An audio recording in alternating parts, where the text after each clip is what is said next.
Derek, thank you, brother. That's a powerful song.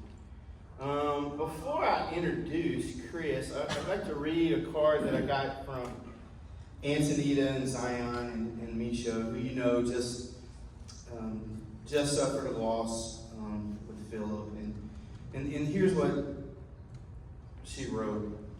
We just wanted you to know from our hearts how much we appreciate all of your thoughtful words, cards, gifts, and support.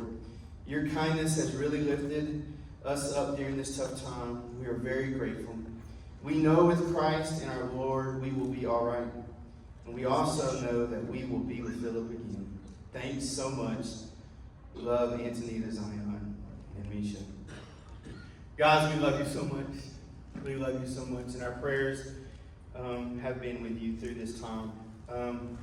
And you know, you guys are part of the reason why I reached out to Chris. You know, we suffered a lot in this congregation in the last 5 or 6 months. There's been a lot of loss. And sometimes I think, it's probably, y'all probably need to hear from somebody else other than me anyway. That's probably a good thing. But it's always good for us to hear from someone who I would consider an expert, at least definitely more of an expert in these things than me. And so I reached out with Chris, and Chris has been connected with the church here for what, 3-4 years, something like that? 6 years. Wow, I was way off. But he used to be the director of New Hope Grief, who meets in this room right in there. And now he's transitioned, and now he is the executive director of Common Ground, which is a part of Forward Endeavors. Is that right? Am I saying that right? Yeah.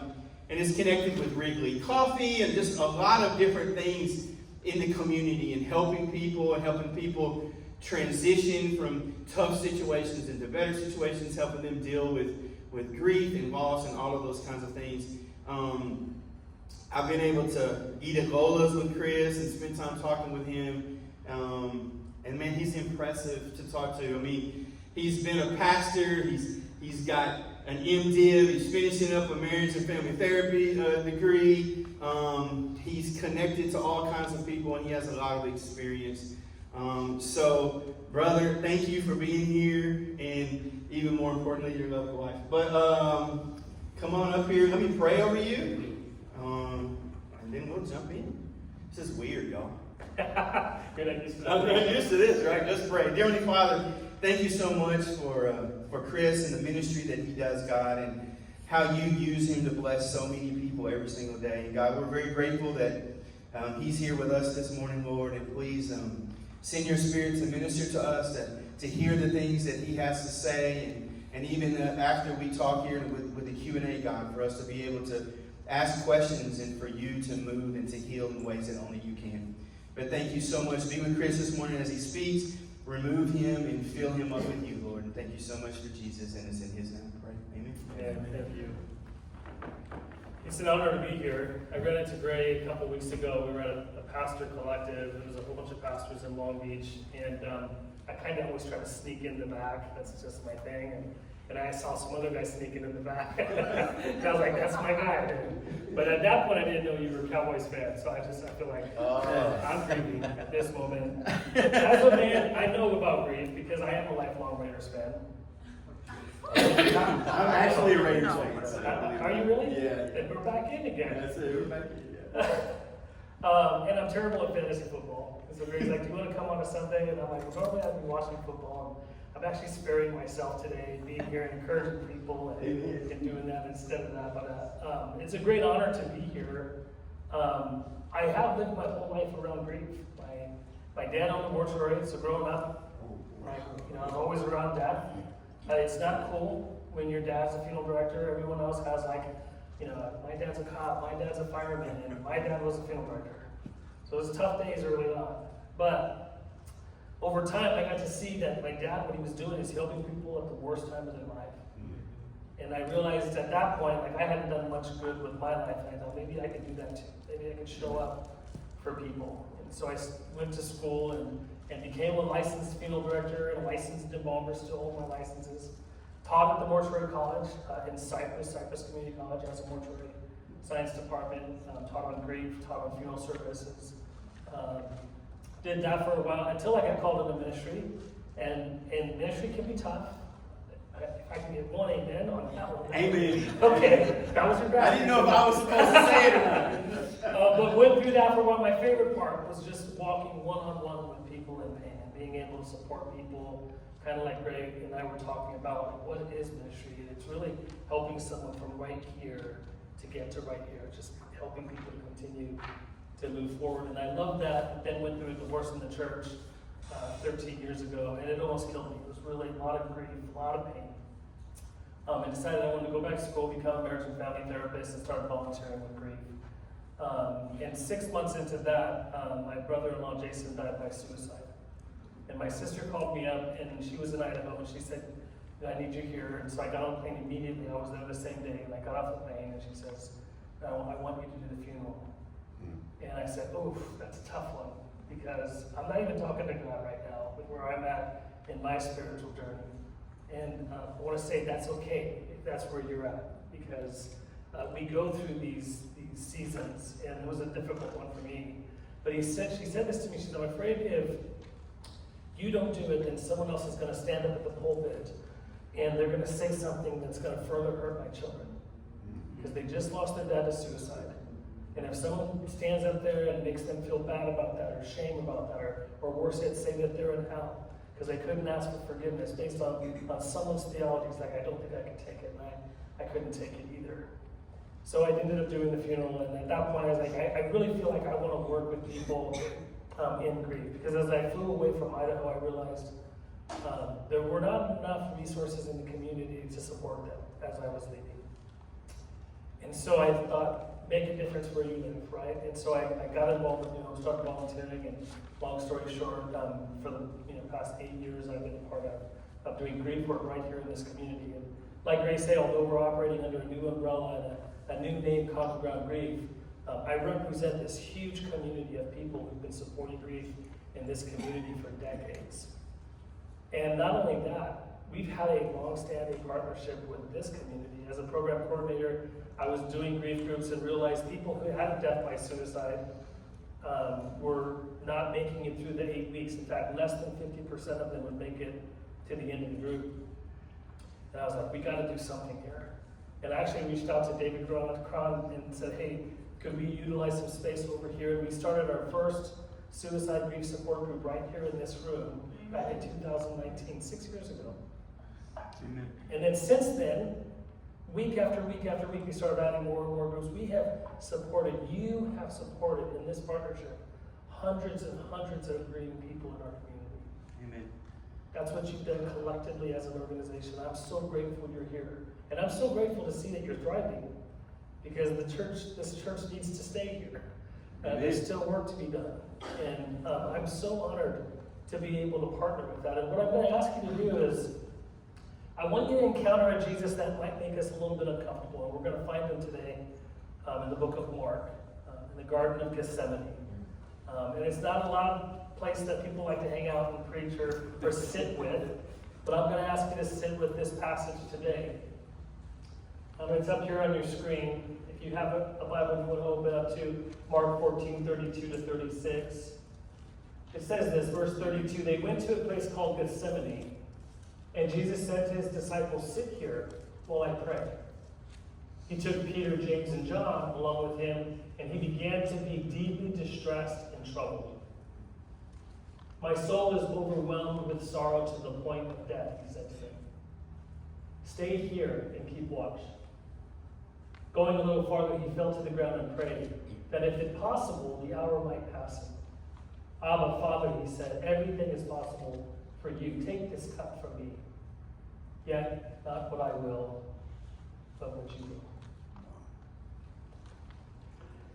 I want to ask you to do something that's a little bit difficult for us in the Christian faith. And it's to focus in on this image of Jesus. The invitation in the Garden of Gethsemane, and what I believe the invitation for us today, is that we would be okay sitting with him in this. Now we, as Christians, we generally don't like to think too much about the suffering Son of God. We prefer this Jesus, the next one, the resurrected, the overcomer, the healed one, right? The redeeming one, the one that has ascended into heaven and is sitting at the right hand of the Father. Now, I remember being in seminary all those years ago, and I had this Professor Dr. Ray Anderson. He was phenomenal, everyone's favorite on campus.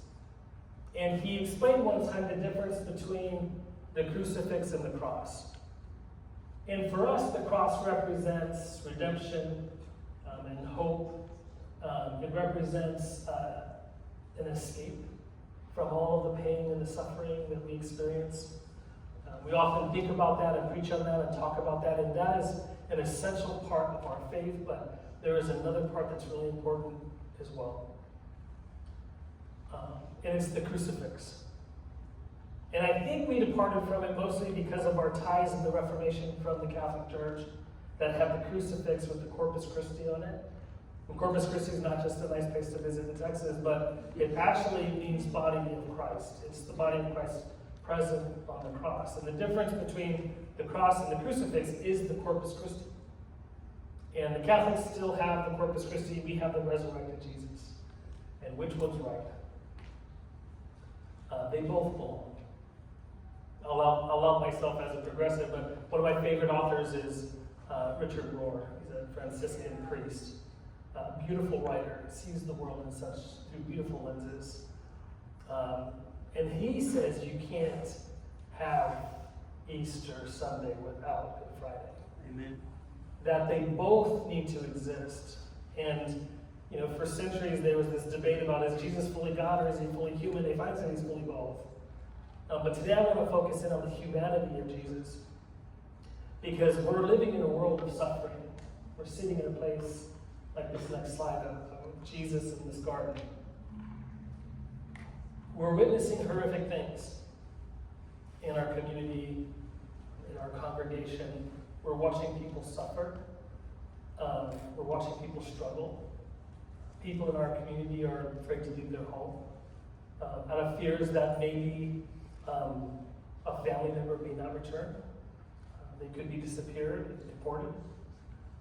We're watching attacks on human rights. We're watching wars everywhere.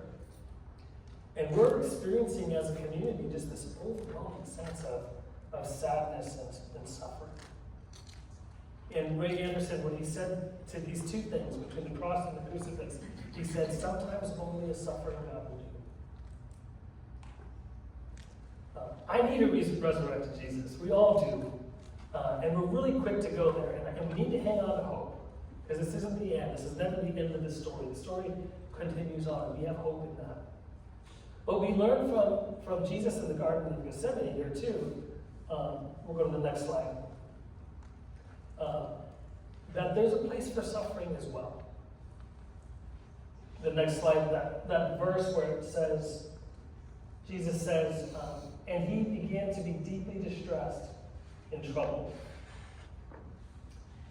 What we see in Jesus in this place is he's not looking forward to the resurrection at this point.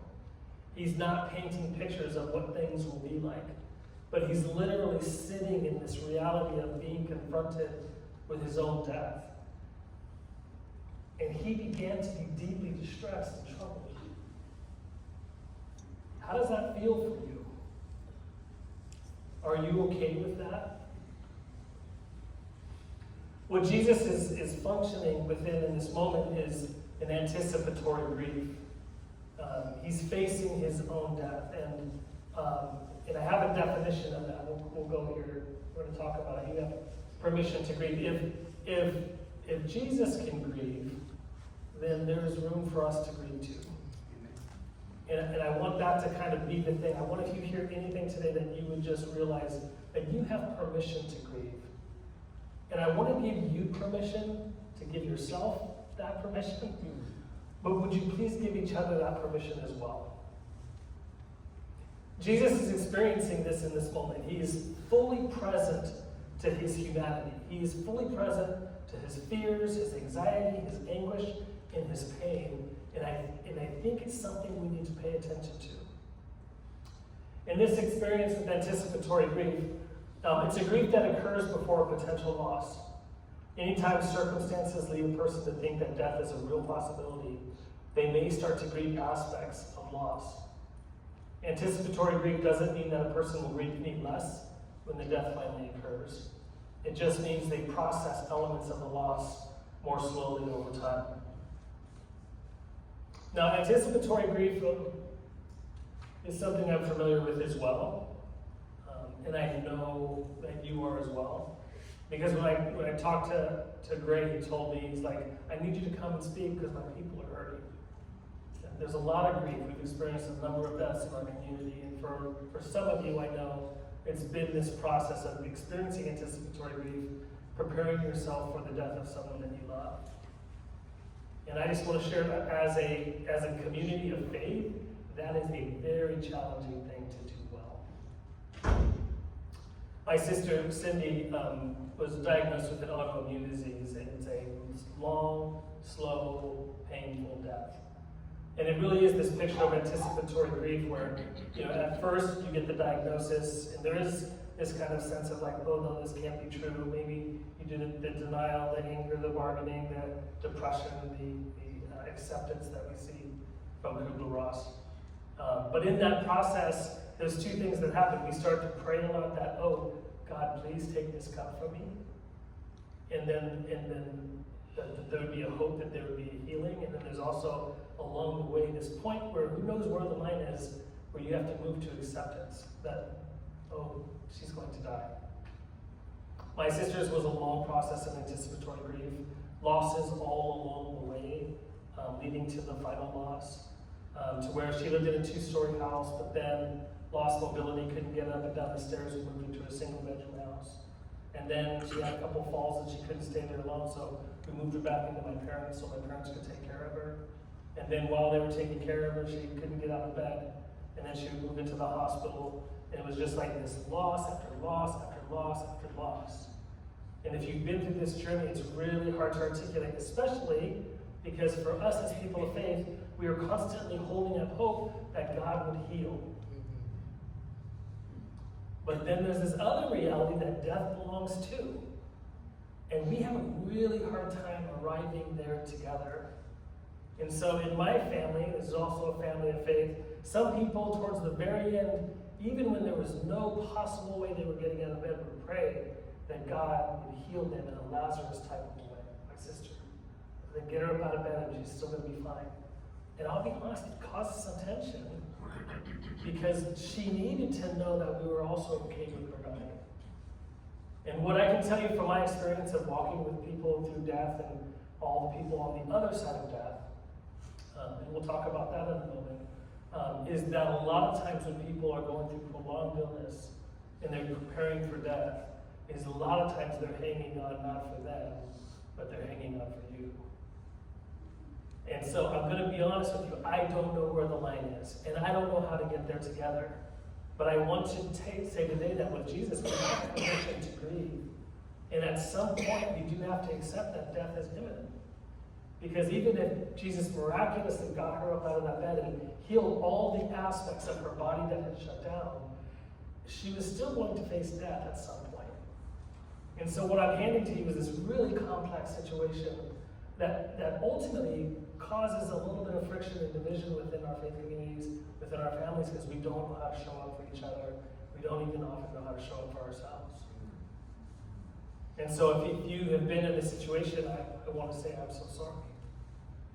There's just no easy answers. It's the contradiction of life and death that we live in, that we hold on to faith, and yet we also all face death just like Jesus in the Garden of Gethsemane. Now, what I want to say about that process, it's very different than the process that you experience now that you're grieving after the death of someone you love.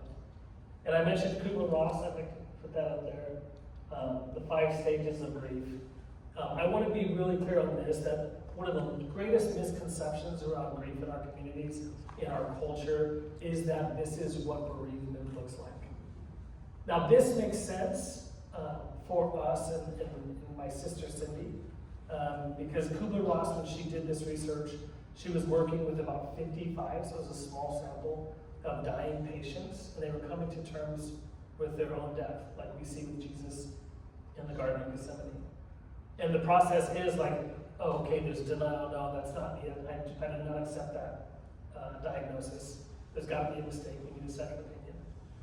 To anger, why me? How did this happen to me? I'm not as bad as this person, I take care of myself, I do this, so we move into that anger, and then we move into the depression and the sadness of it, and the bargaining, well, what if I do this, or what if I would have done this? And we do that back and forth, and then we finally get back to this place of acceptance. And so what happens in our grief work is we get phone calls from people all the time, and they think that there's something wrong with them. Because they've been with 2 or 3 of these stages. And now they find themselves back at stage 1 again. And the reality is it's not linear. Grief is not linear. Grief looks very different. I love this. You can find all kinds of images like this online of, I thought my experience was going to be like this just linear process, but it looked more like this. These waves of grief, and you feel like one day you're doing better, and you're starting to move forward, but then you smell that smell. You know that meal that mom used to make. Or you go to that place that you used to frequent together, and all of a sudden it's like you're back on day 1. It's like the death just occurred. And this is going to happen the rest of your life. The greatest illusion is that, oh, you're going to get over it. You're not going to get over it. Grief is just love with no place to go. So you can stop grieving, and you can avoid it altogether. You just have to stop loving. It's no wonder that when Jesus is in the Garden of Gethsemane, he brings his closest friends, Peter and James and John, and he's like, stay with me. I need you close. I need you here. Can you sit with me in this? He loved life. Jesus was filled with life. He loved, he was able to see life in ways that we can only dream of. So there's an attachment to that. And so, to lose that is a painful process. And for us to lose people we love, even if we hold on to faith that we'll see them again, we still have to live on this side of heaven every day. And I think one of the greatest misconceptions is that we think in this next slide is that over time, life will get easier, that the grief will get smaller. We can go to the next slide. Probably one of the most helpful images that we show in our grief support work is that people think that over time, it's just going to keep getting smaller and smaller, and one day you won't miss them because you just won't love them as much. And some of the early language prior to the 90s was kind of like, yeah, people are supposed to get over it. But when you have a child that dies, you don't get over that. There will never be a day where you love them any less. And so what I've seen is that grief doesn't get smaller, but people do get bigger. And I've watched it happen again and again and again and again and again over in that room. And I say this all the time, I wish you could meet the community of people that I get to volunteer work with. They're the just most beautiful, kind, compassionate people you've ever met. And I say this, they have this deeper and wider capacity for love and compassion and for empathy because it's been carved out by their own pain. And because of that, they show up in that room and in spaces like that, and they're able to support other people and wrap around them and sit with them in that space. And say with their body present, I know you can't carry hope right now.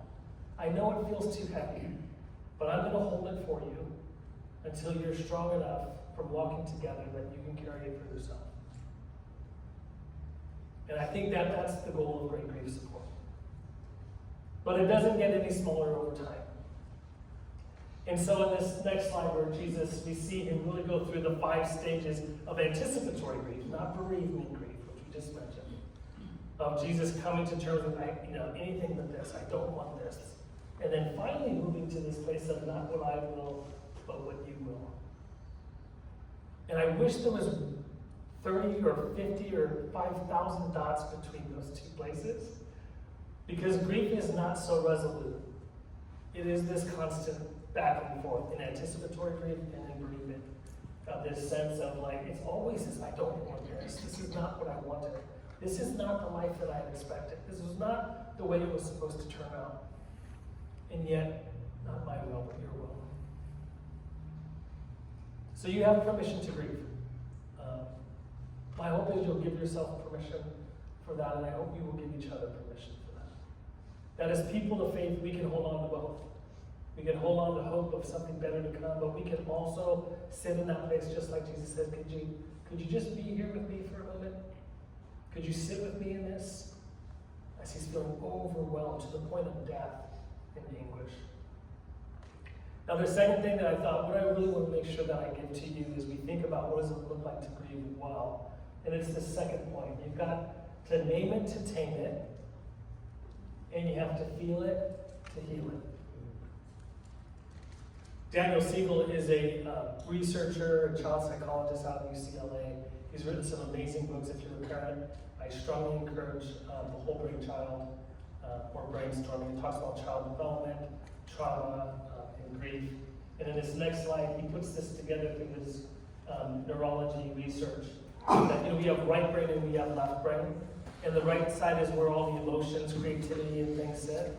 But this is where we mostly experience life. And so often what will happen is we'll experience an event.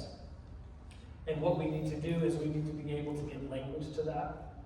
And so in his research with childhood trauma, what he's learned is that regardless of the event, that if a child, that those emotions feel so big, and they're not able at this point to metabolize it, that if we can help them give language to it, it actually kind of releases some of the pressure. And as they tell that story over and over again, they're able to integrate that experience and metabolize it in a way that it doesn't leave trauma for them. And so being able to name it, to tame it is an important aspect of trauma work, and it's an important aspect of grief work. If someone that you know is grieving and they keep talking about it over and over and over again, they're trying to connect their left and right brain hemispheres. They're trying to integrate an unsolvable problem. They're trying to integrate something that's incomprehensible, that I would have to live without my person. So let them tell their story. And if you get tired of hearing it, send them to Common Ground Grief. We have grief groups for that. And it works. By the more that they share their story, we watch them begin to downregulate and become more calm, more peaceful, more present. Nothing is solved. The person is still gone. That's not going to change this side of heaven. But they're learning to integrate it. They're learning to live with it. And we're watching them grow around their grief. One of my favorite things, I'm sure Gray's going to say this the same thing, one of the best things that we ever get to hear when we're walking with people in pain is, I've never told anyone this, but. It doesn't even matter what comes after that. Because what they're going to say is something that has not been articulated before. And based on trauma research with Bessel van der Kolk, The Body Keeps the Score, emotions will be pushed down inside of us and we keep them in there until they start to break down our bodies. And if we can just give language to that, we can start to set people free. That's where the Catholic Church got it right, is that we knew if we confessed these things out loud, we can start to put language from the left side to the emotions on the right side. There's a lady, when we first started that group back in 2019, her name's Lorette. She wrote her suicide curriculum. The group created their own curriculum for us, by us, to support people with suicide loss. And her opening page was this: when your story is pushed inside of you and pushed down, it has all of the power. But if you will speak it out loud, you can take that power back and you can rewrite the ending. That's naming it to tame it. The next one is you have to feel it to heal it. Sorry, can you repeat what you just said? If with the story, that if we keep our story on the inside, it has all the power over us. And so when we allow ourselves to speak that story out loud, we can take that power back. And then we can write the ending. And the second part is feel it to heal it. Edith Egger, she's one of the only female voices, there's not many, there's only a few voices from the Holocaust. She went through the Holocaust, survived the experience, became a therapist, lived 25 years talking about the experience. Not much, but enough. And she got invited to go back to Auschwitz to see the concentration camp. She's like, I don't need to go. I've been in this, I've done this, I've been healed, I know where I'm at, I'm fine, I don't need to be a part of that. And she got pressured and decided to go. They put her in one of those train cars, and she stepped inside to the darkness, and something opened up inside of her, and she found herself crying in the fetal position. All these years later, she's done so much of her cognitive work, but there was something inside her that had not been released yet. And she just sat there and she allowed herself to cry, and to weep, and to feel it. And I don't know about you, but I don't want to feel things. I'd rather suppress it, repress it, digest it. Chocolate chip cookie dough is my method. If I can get chocolate chip cookie dough instead of feeling my feelings, I'm in a happy place. But the problem is, it doesn't go anywhere. It just sits there, waits for you until you feel it. And Daniel Siegel says, if you will allow yourself to feel an emotion fully, 90 seconds. That's how long it'll last before, at most, before it will begin to dissipate. Now, you're always going to have emotions and feelings that are going to come, and you have to allow yourself to feel them over time. But 90 seconds, I could do anything for 90 seconds. But if I push that down and don't feel that, it will destroy me. I will have to numb it out, or I will have to avoid it, or I will start to break down in my body, and I will get an ulcer, or I'll have heart problems. This is what happens. This is what we do. One of my favorites, and this next one, is, you know this guy, so some of us remember him, Mr. Rogers. And he says this: anything that is human is mentionable, and anything that is mentionable can be manageable. And I think this is really the process of what it looks like to come and to process your grief with other people, and those things that come out. The things I've heard in these groups are remarkable. And I've said this out loud too. My grandfather, who died of cancer, and my sister, in the end, I was glad that they died. That's a hard thing to say out loud. But you know what's hard is watching someone you love suffer and deteriorate and just be suffering like we see in Jesus in the Garden of Gethsemane. And if you truly love them, you're just like, God, can we just relieve that? Now, there's not too many places you get to say that. But what's beautiful is when you say that in a grief group, is that everyone's like this. Especially if those people have been on that journey of anticipatory grief, watching somebody suffer for a long time. Like, that makes sense to me. I would have never said that out loud. But if it's human, it is mentionable. And if it's mentionable, it's manageable. And what I truly believe is if you will mention those things that are manageable, you become more human. And I think that's the goal. The last thing I want to share with you is that we truly believe we suffer in isolation and we begin to heal in community. And so don't get caught sleeping. We see this with the disciples in this next passage in Mark that we read. He said, sit here while I pray. And he takes his closest friends. And he says, my soul is overwhelmed with sorrow to the point of death. He said, stay here and keep watch. And they couldn't. I think it was too much. I always like to humanize the disciples because I know I would be one of those messy ones that you read about in Scripture all the time. But we know they didn't really get what Jesus was doing or what was happening. Because even the next morning, one of the disciples, we think it's Peter, I don't mean to call him out, but he pulls out his sword and he lops off an ear. After all this, Jesus is now fully accepted, okay, I'm going to lay down my life. And they just didn't get it. And so they fall asleep, which is another thing I like to do. My wife is nodding. Bro, if it's too much, life just feels too crazy, I need to nap. That's what I need to do. Yeah, I think the disciples were just like, whatever he's talking about, this gibberish, I know that's nothing that I want. They were looking for a revolution. They were looking to get even. They were going to get theirs. But that wasn't Jesus' plan. But Jesus knew enough to know that I need my people close to me. That question he asked them, I think, is the question he's asking us today. Like, can you sit with me in this? Can I not have to go through this one alone? And it really is about attunement. It's about someone being able to sit in that space and say, I see you. And And when we don't know how to do this well, when we are anxious about death, when we are uncomfortable with difficult emotions, we might move to platitudes, which has more to do with our own anxiety than what it is that we're trying to do to help someone else. So I want to show a list of these. These are some of the things that I've heard over the years, being in mortuary service, being in the church, working with grieving people, all the things that we say. And then I want to say this to you, because if you're like me, you have said some of these. If you're like me, you might still end up saying some of these things and then wish you could pull it back. I recently did that. I was just like, who am I? I'm not the grief expert.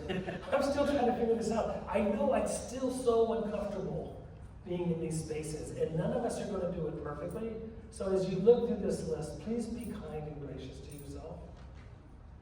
And then in your time, when you're ready, I want to encourage you to please be kind and gracious to those people who have said these things to us in our worst Garden of Gethsemane moment.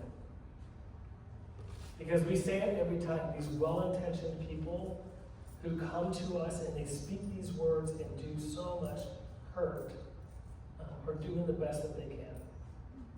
And what I've learned about our community is we just are not that grief informed. We don't like to think about death. And so we find ourselves in positions that we don't know what to say and we don't know what to do. And we want to get out of the garden and into the resurrection very quickly. But what we see here with Jesus is this ability to sit in the garden. And so I want to give you just a quick little video as we wrap up of like, what does it look like to show up for people in times of grief? And I actually think this old video from Brene Brown, which is one of my favorites, on empathy really tells the story. So watch this video.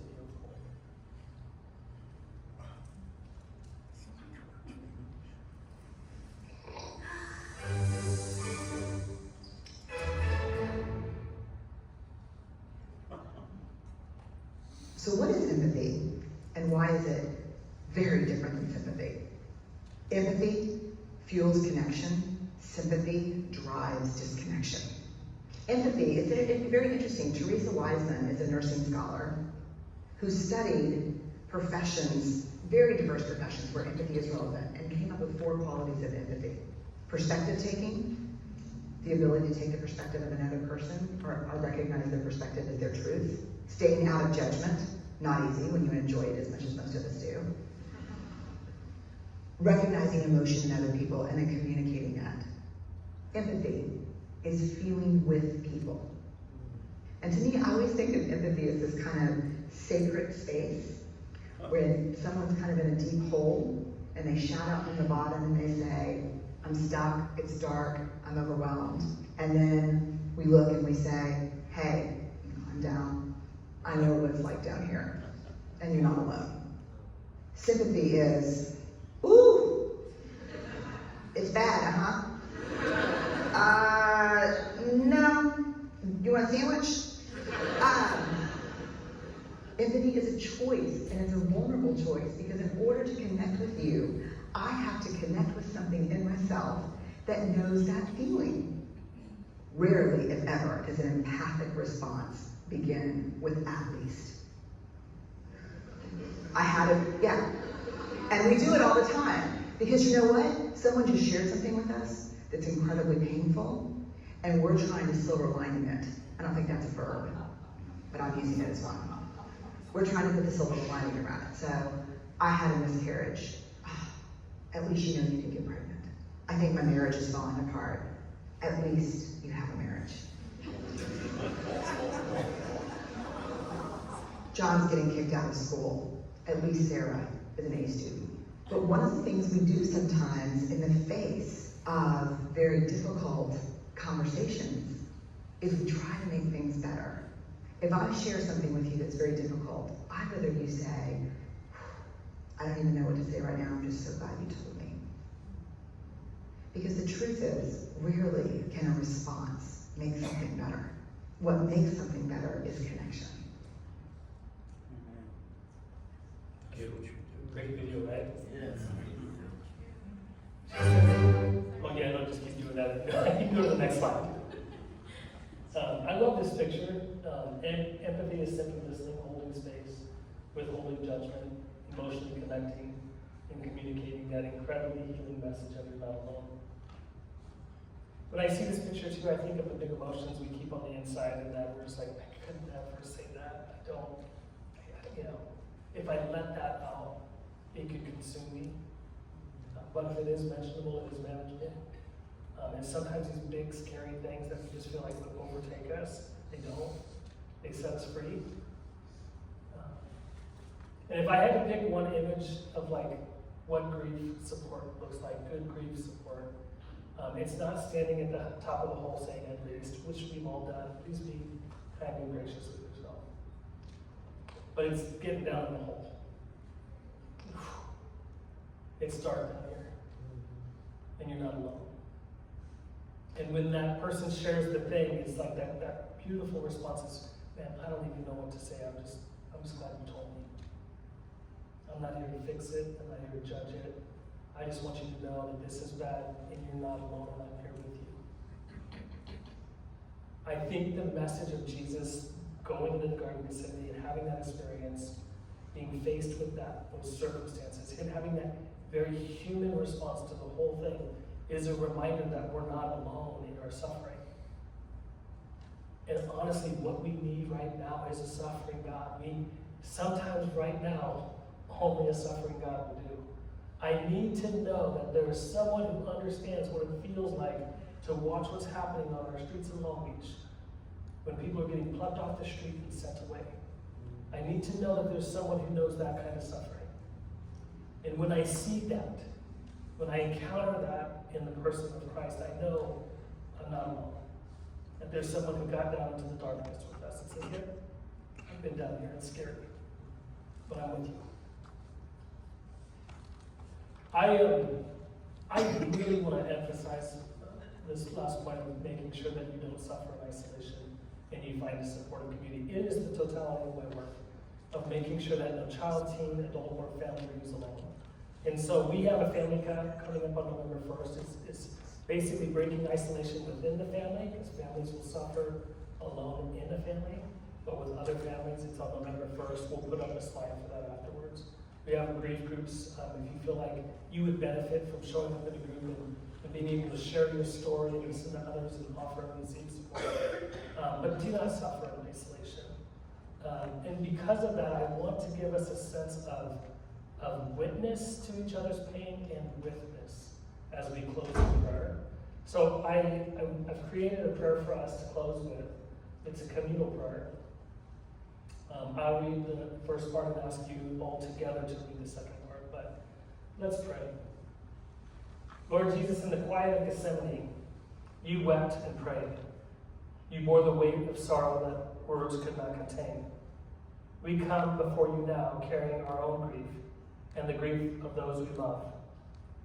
Be near to us, O Christ, in our pain and weariness. For those who mourn the loss of a loved one, dreams, stability, for those who live in fear of immigration raids and deportation, for those facing the anguish of death, for self or as a family, hold them tenderly. May they feel your presence in the shadows and hear your whisper of peace. Comfort, O God, those who sorrow. Surround them with your merciful love. For those who walk beside the grieving, friends and caregivers and companions, grant strength and patience. Teach them to listen more than to speak, to sit in silence more than fix. Help us, Lord, to stay awake those in pain, as you asked your disciples to do. When tears fall and hope feels far away, remind us that you are the God who weeps with us and for us. Out of the anguish of Gethsemane, bring the light of resurrection morning. We trust that our sorrow will not be the final word. Christ be our comfort, our companion, and our hope. Amen. All right. And Chris, let me get this. Dude, thank you so much. Yeah, great.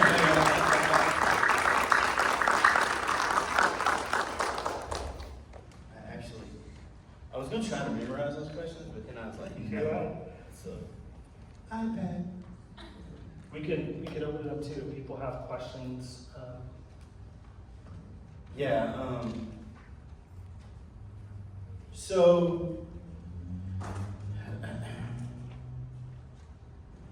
So just a few things, and you kind of helped me form these questions, or helped me, you gave me most of these. But, so the first question I just want to ask is, I know that people grieve differently, but are there some common things that we can expect?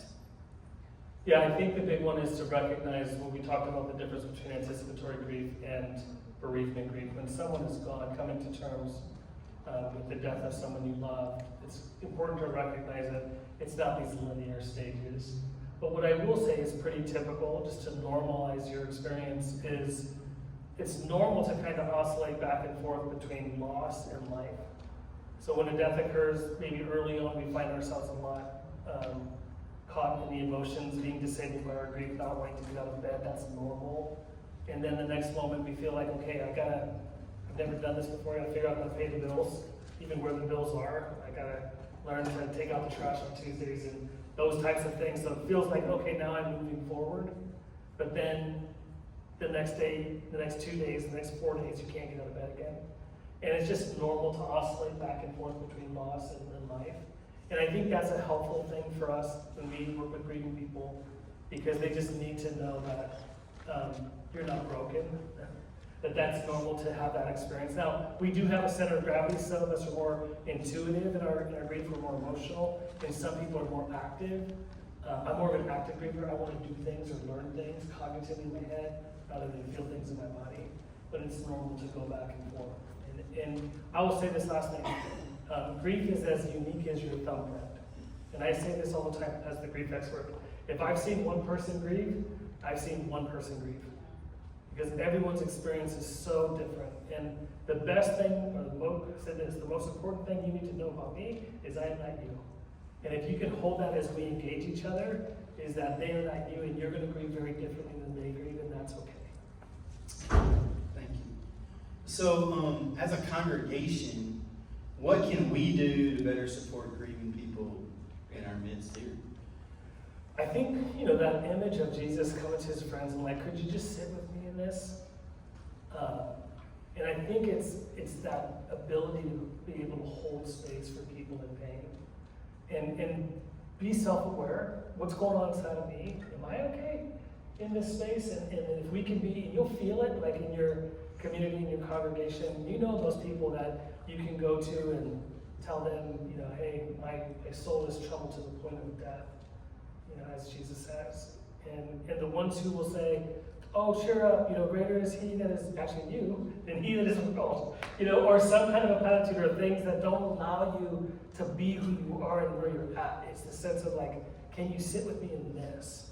Instead of trying to get me to think of what things will be, please validate where I'm at now. Yeah. And here's what I've learned. If you will honor and validate people right where they're at, they will begin to move forward. But if we try to move people forward, they feel like they have not been seen or heard or validated in their experience, and it is heartbreaking. Yeah.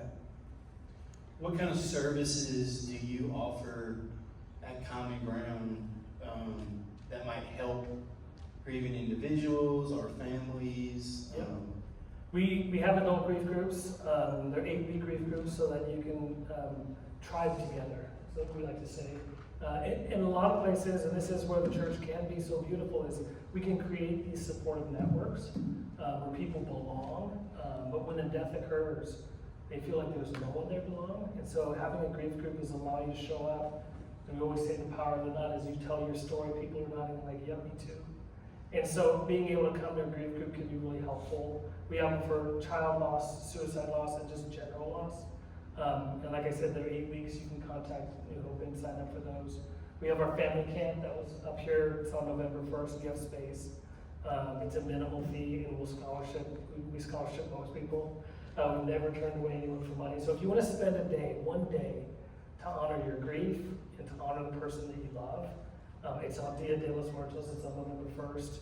It's right here in Long Beach, for Long Beach, and so if your family would benefit from coming to do those two things, to have your grief witnessed and experience the power of witness, then definitely reach out. We'd love to plug you into that. And then we do a lot of grief workshops and grief education like this. Yeah. So we have time for a few questions. Does anybody have a question that they would like to ask about anything? Yes. It sounds like you have created a lot of safe places for people to grieve, and I think that's important because you shouldn't subject yourself to grieving unless it's a safe place. You know, like at home if you don't have a safe environment, Yeah. or at work if it's really horrible. Yeah. Don't reach out to the people that are hurting you more, I guess. Yeah. Thanks for saying that. It sounds like you've had experience with that, and I'm sorry. Well, I think everybody has, Yeah. you know. Yeah, creating those safe spaces is really important. And I just want to say this, because again, I'm just a pure humanist. With the disciples, they're human. With these people who say bad things or that hurt us, they're just human. I think even in these spaces because we grieve so differently, it's really hard for people that love us to show up for us. And sometimes we just need empathic others to sit with us and hold space in it, especially when we're grieving at different paces in different ways. So you're right, if you're not finding that support at home, don't be too hard on your home. Know that you can grieve the reality that we all grieve so differently and that there are differences, but don't hold that against people. Try not to hold that against people. I don't want to tell you how to feel, but just be aware that even in the best of contexts and relationships, some people in groups can't contain grief. And so these are surrogate spaces that we have created to foster that kind of environment where that can happen. And we have just found, particularly in a world that feels so disconnected right now, that they're essential. We need to have spaces where we can come and feel safe and name it to tame it and to feel it to heal it. And so Grief Group is a great option for that. Thank you. Chris, did you? Yeah. You know, I don't even know how to say this. You talk about the grief stages and anger being one. So if someone displays anger, that maybe the family feel is not acceptable, and understanding that they're grieving, if I'm on the receiving end of that anger, and I want to make it right with the person that's grieving, how do I do that? So you're That's the easy question. Did you play it? No. Our time's up. I got nothing. The Raiders starting in an hour. It's a good question. Here's one of the things when we talk about feelings and emotions. And we have all, please be kind of gracious to yourself again. But when we tell kids, hey, don't feel. It doesn't even matter what we say after that, because we're telling them not to feel. And the reality is we don't want to make feelings go away, but we do want to get curious about where is that anger coming from. And it's really hard when what you're describing as the object of wrath, like somehow it's being taken out on you, and you feel like, I didn't really even deserve this. But if you can stand and hold space in that place, taking care of yourself first, it is getting curious as where is the anger coming from? Digging a little deeper. Most of what we've understood about emotions is anger is often a pseudo-emotion, is hiding what I'm actually feeling is I'm scared. I don't want to lose anyone else, and I've lost too much. I don't want to die. And I'm having to face this thing. Anger's safer, right? Anger's a safer emotion than some of these more vulnerable emotions. So if you can get curious, but I also want to say, and you might say, hey man, this is a lot for me right now, and I'm in it too, I just need a little bit of space. And I always say one of my favorite authors, he quotes is, strike when the iron's cold. You've probably heard strike when it's hot. Be an opportunist, strike when it's hot. No, let that cool down a little bit. And when we're down regulated, let's circle back, especially with grief emotions. Because they're just, again, people are trying to solve unsolvable problems in their mind, and they're dealing with incomprehensible loss that they had no idea what that, even with anticipatory grief, one of the major things that people say all the time is, I'm shocked how hard this is for me because I knew this was coming. And in the end, I was ready for it. And yet now I'm in this space and it's blindsided me. So I hope that answers your question. I welcome a follow-up if you have one, but yeah, it's tough. I mean, we welcome the emotions in this space. 90 seconds. If we can find out, hey, I see you're angry, what can we do with that? You know, and if you want to shout, you want to yell, hey, I got big shoulders. We can do this. If you can handle that, if you can stand in that space, because whatever is not expressed is repressed, and sometimes anger, by getting that out, will allow you to surface other emotions as well. I have a question. What about someone who they're grieving something? Maybe it's not a loss of life. Maybe it's something else in their life, or maybe whatever, and they seem stuck in a space. What advice do you have for us of things maybe to do and not to do? Because I know everyone grieves in their own way and they need time and space, but there's also a time where, how do you say that thing is like, hey, can we go to common ground? But you want to, what's the way that you interact in that? Like what? That's a great question and a tricky one too, because what is stuck in for how long? There's a big debate within our grief communities around prolonged grief disorder, and psychiatrists and doctors have placed it in the DSM-5, which is Diagnostic Manual of Pathologies, Disorders. And so they had to decide when is it a disorder, right? So they came up with prolonged grief disorder and they put 6 months on it.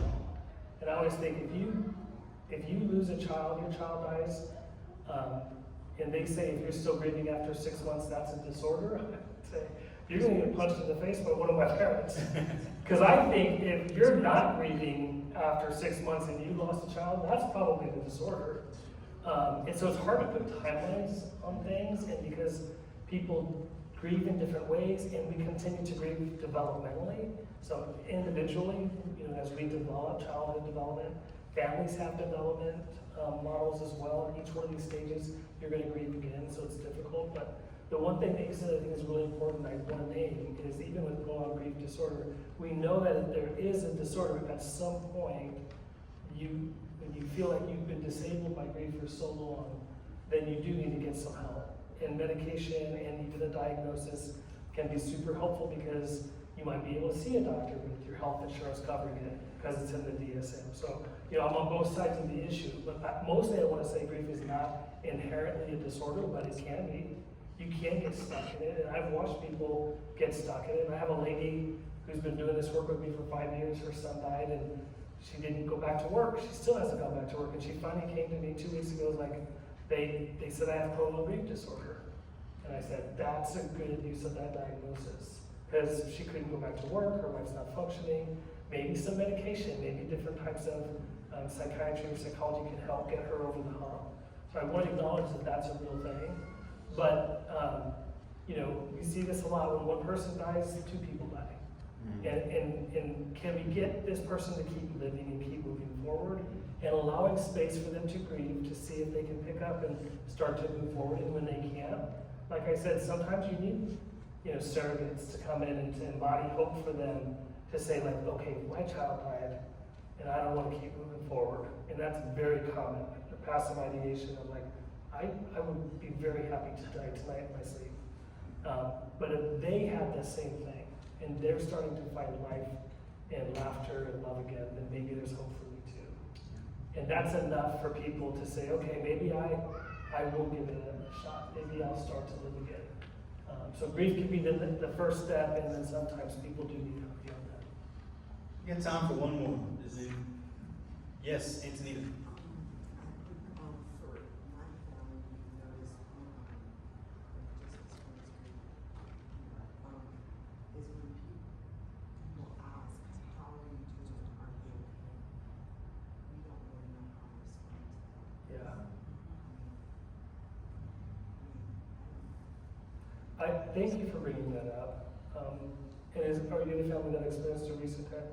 My condolences to you. I think just it is hard, and I guess language I want to give to us as a community too is, hey, how's your grief today? And honestly, how's your grief this morning? Because it changes so much and it's so different. And what is there anything I can do for you? And don't put it on them to, and I know we all do this too, so forgive yourself. Of like, hey, if you need anything, reach out, like I'm here. I've done that. Yeah, I know, me too. I have too. And please, all of us, we're okay. We're learning, we're figuring this out together. But like, instead, hey, I know, man, you guys are in it right now. Can I bring you a meal this week? What day would be good to bring a meal by? And be the church. Find out what the needs are and meet them. Can I pick the kids up from school for you? I know you're running like a chicken with your head cut off and everything going on. Like, name practical things that you can do to show up for someone. That makes a difference. But when you just put it out to them of like, now you have all this, but now you have to figure out when you could ask me for something. I feel that lands like a burden rather than a gift. And be able to hold space for people, like, and tell me how has your grief been? What's it been like going through this together as a family? Ask those specific questions so that they can't promote the discussion and the talking. I think that's helpful for all. Do you have any words for how she can feel better about how she responds to someone asking maybe something in the wrong way? Because I don't know what to tell Anthony. I'd be like, high five. I'd be like, I don't know, right? I don't know. I think, I don't want to put any more burden on grieving people. I just don't. I just think, like, keep yourself safe. If people are giving you life in connection, then go towards those people. Avoid the people that have not done their work yet around this either. And most of us have not. I would have not naturally done my work around this. So being gracious and understanding that line, I say so much, well-intended people who say the most horrific things. Like we saw the thing, well, at least you have another child. Could you imagine? But people have said these things, or at least it wasn't this kid, because you kind of saw that one coming, and they're like, that's somebody's child, right? And so I think that the only thing I can give to the griever is take care of yourself. And then I'll say this just as, for parents who have grieving children. First, 1 in 12 kids are going to experience the death of a parent or a biological sibling by the time that they're 18. That number jumps to 1 in 6 by the time they're 25. So you're not alone, there are other people. And connecting kids with other kids who've been on this experience is incredibly healing. So camp's a great option. And then the second thing is, kids learn how to grieve by watching how we grieve. All of us have been enculturated by our culture, our family, our systems. So the best thing that you can do to take care